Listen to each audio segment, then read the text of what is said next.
السلام علیکم ناظرین، آج میں آپ کے لیے ایک نیا واقعہ لے کر کے آئی ہوں حضرت یونس علیہ السلام کے بارے میں۔ آپ یہ تو جانتے ہیں کہ حضرت یونس علیہ السلام مچھلی کے پیٹ میں رہے اور کیسے وہ باہر نکلے۔ یہ پورا ایک واقعہ ہے جس کی تفصیلی معلومات آج میں آپ کو یہاں پہ دوں گی۔ یونس ابن متوہ کے رسول تھے۔ 1 لاکھ سے زیادہ آبادی والے شمالی عراق کے شہر نندا میں بھیجے گئے تھے۔ حضرت یونس علیہ السلام بظاہر ایک عام آدمی تھے جو نینوا کے اہم وطنوں میں پیدا ہوئے اور پرورش پالی۔ نینوا کا عروج والا شہر اللہ کے پیغام کو بھول چکا تھا اور بت پرستی اور گناہوں سے بھرا شہر بن گیا تھا۔ اللہ تعالیٰ نے فیصلہ کیا کہ حضرت یونس علیہ السلام کو جو ان کے درمیان پیدا ہوئے تھے ان کی رہنمائی کے لیے ایک رسول بنا کر بھیجیں تاکہ وہ اپنے راستے یعنی روشنی کے راستے پر چلیں۔ حضرت یونس علیہ السلام اپنے رب کے فرض کو پورا کرنے کے لیے فوراً نکلے اور اپنی قوم کو اللہ کی طرف رجوع کرنے اور بت پرستی سے بچنے کی دعوت دی۔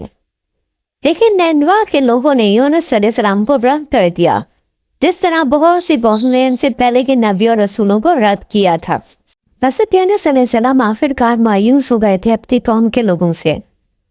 اپنے لوگوں کی مدد کرنے کی خواہش کے باوجود انہیں خوف تھا کہ ان کی قسمت پر مہر نہ لگ جائے۔ اللہ کے آنے والے غضب کا انتظار کرتے ہوئے وہ اس خوف سے شہر سے بھاگ گئے کہ شاید ان کی تباہی کی پیشن گوئی جلد پوری ہو جائے گی، جیسے کہ قوم عاد قوم سمود کے ساتھ ہوا۔ اللہ تعالیٰ نے اپنے نبی سے خاص حکم کے بغیر اپنی قوم سے نکل جانے پر ناراضی کا اظہار کیا۔ پھر اس کے بعد نینوا پر پرسکون آسمان جلد ہی اس غصے سے سرخ ہو گیا۔ اللہ کے غضب کو تھوکنے کی تیاری کرنے لگ گیا۔ مرد، عورتیں اور بچے پہاڑوں کی چوٹیوں پر جمع تھے، خوف بھرے دلوں کے ساتھ اپنے اوپر آسمان کی لڑائی دیکھ رہے تھے۔ انہیں جلد ہی یونس علیہ السلام کا اللہ کے عذاب کی تنبیہ یاد آ گئی، پر وہ عاد، سمود اور قوم نوح کی مصیبت سے ڈر گئے۔ نئے ایمان کے ساتھ وہ گھٹنوں کے بل گر گئے، اپنے ہاتھ پھیلا کر اللہ سے معافی مانگی اور رحم کی بھیک مانگنے لگے۔ سچی توبہ کے مظاہرے سے متاثر ہو کر اللہ تعالیٰ نے اپنا عذاب اٹھا لیا اور اپنی رعایا کو معاف کر دیا اور ان پر اپنی رحمتیں نازل فرمائیں۔ جیسے جیسے آسمان صاف ہوا، لوگوں نے اپنے نبی یونس علیہ السلام کی بحفاظت واپسی کے لیے دعا کی تاکہ ان کی مزید رہنمائی کر سکے۔ اس دوران حضرت یونس علیہ السلام جو نینوا سے روانہ ہو چکے تھے، ایک چھوٹے مسافر بحری جہاز میں اس ارادے سے سوار ہوئے کہ جہاں تک ممکن ہو اپنی قوم سے دور سفر کرے۔ جہاز دن کے وقت پرسکون پانیوں میں سے گزرتا تھا، لیکن جیسے ہی رات بند ہو گئی ایک طوفان برپا ہو گیا جس نے جہاز کو ادھر ادھر ہلا کر رکھ دیا۔ بس کامنا اور مسافر اپنی جانوں کے لیے خوفزدہ ہونے لگ گئے، کیونکہ سمندر کا پانی آہستہ آہستہ ڈیک میں بھرنے لگا اور جہاز کو آہستہ آہستہ ڈوبنے لگا۔ جیسے ہی طوفان رات بھر چلتا رہا، جہاز کے کپتان نے اپنے آدمی کو حکم دیا کہ جہاز کا بوجھ ہلکا کرنے کے لیے تمام غیر ضروری سامان اور اضافی وزن پھینک دیں۔ جیسے کہ ہدایت کی گئی تھی، ہم نے انہیں ایک ایک کر کے ہر وہ چیز جو کر سکتے تھے ضائع کر دی، لیکن ان کی کوششیں ناکام ہو گئی کیونکہ جہاز تیرتے رہنے کے لیے جدوجہد کرتا رہا۔ کیپٹن کے پاس کوئی چارہ نہیں بچا تھا۔ اس نے محسوس کیا کہ بہت سے لوگوں کو بچانے کے لیے ایک کی قربانی ضروری ہو سکتی ہے۔ جیسے کہ اس زمانے میں مردوں میں عام رواج تھا، کپتان نے قرعہ ڈالنے کا فیصلہ کیا تاکہ قربانی کے لیے مسافروں کا انتخاب کیا جائے۔ قرعہ ڈالا اور حضرت یونس علیہ السلام کا نام چنا گیا۔ وہ لوگ جانتے تھے کہ یونس علیہ السلام ایک جوان، نیک، ایماندار اور بابرکت آدمی تھے، اس لیے انہوں نے انہیں نکالنے سے انکار کر دیا اور دوبارہ قرعہ ڈالنے پر رضامند ہو گئے۔ چنانچہ قرعہ ڈالا اور یونس علیہ السلام کا نام دوبارہ سامنے آیا۔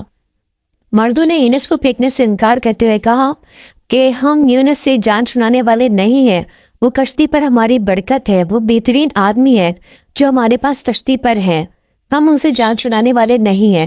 چنانچہ انہوں نے تیسری بار قرعہ ڈالا اور یونس علیہ السلام کا نام پھر سامنے آیا۔ لوگ حیران رہ گئے، لیکن حضرت یونس علیہ السلام جانتے تھے کہ یہ اللہ کا فیصلہ ہے، کیونکہ وہ اپنے رب کی مرضی کے بغیر اپنی قوم کو چھوڑ گئے تھے۔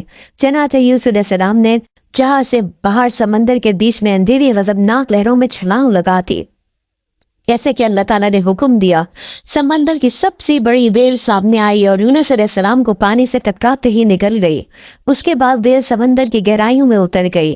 یونس علیہ السلام جو ابتدائی طور پر بے ہوش تھے، بیدار ہوئے اور اپنے آپ کو اندھیرے کی 3 تہوں میں گھرا ہوا پایا۔ پہلی تہ رات کی تاریکی تھی، پھر سمندر کی تاریکی اور آخر میں ویل کے پیٹ کی تاریک قید۔ پھر حضرت یونس علیہ السلام نے اللہ تعالیٰ سے دعا کی اور ان کی حمد و ثنا کی اور کہا لا الہ الا انت سبحانک انی کنت من الظالمین، تیرے سوا کوئی معبود نہیں، تو پاک ہے، میں نے غلط کیا ہے۔ یونس علیہ السلام کی توبہ اللہ نے اس رحمان نے قبول کی۔ اس کے بعد ویل کو حکم دیا کہ وہ اپنے رسول کو قریب ترین ساحل پر تھوک دے۔ ویل نے اللہ کے حکم کی تعمیل کی، تیر کر قریب ترین ساحل پر پہنچی اور یونس علیہ السلام کو باہر نکال دیا۔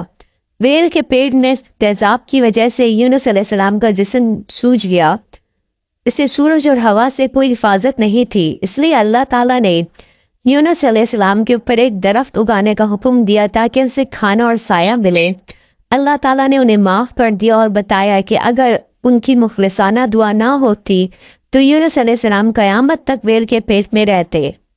یونس علیہ السلام واحد پیغمبر تھے جن کی پوری امت نے اسلام قبول کیا تھا۔ اللہ تعالیٰ نے قرآن پاک میں یونس کی قوم کے بارے میں اس طرح سے فرمایا ہے، کیا کوئی بستی ایسی تھی جو عذاب کو دیکھ کر ایمان لے آئے اور اس وقت اس کے ایمان نے اسے عذاب سے بچا لیا؟ جواب کوئی نہیں سوائے یونس علیہ السلام کی قوم کے۔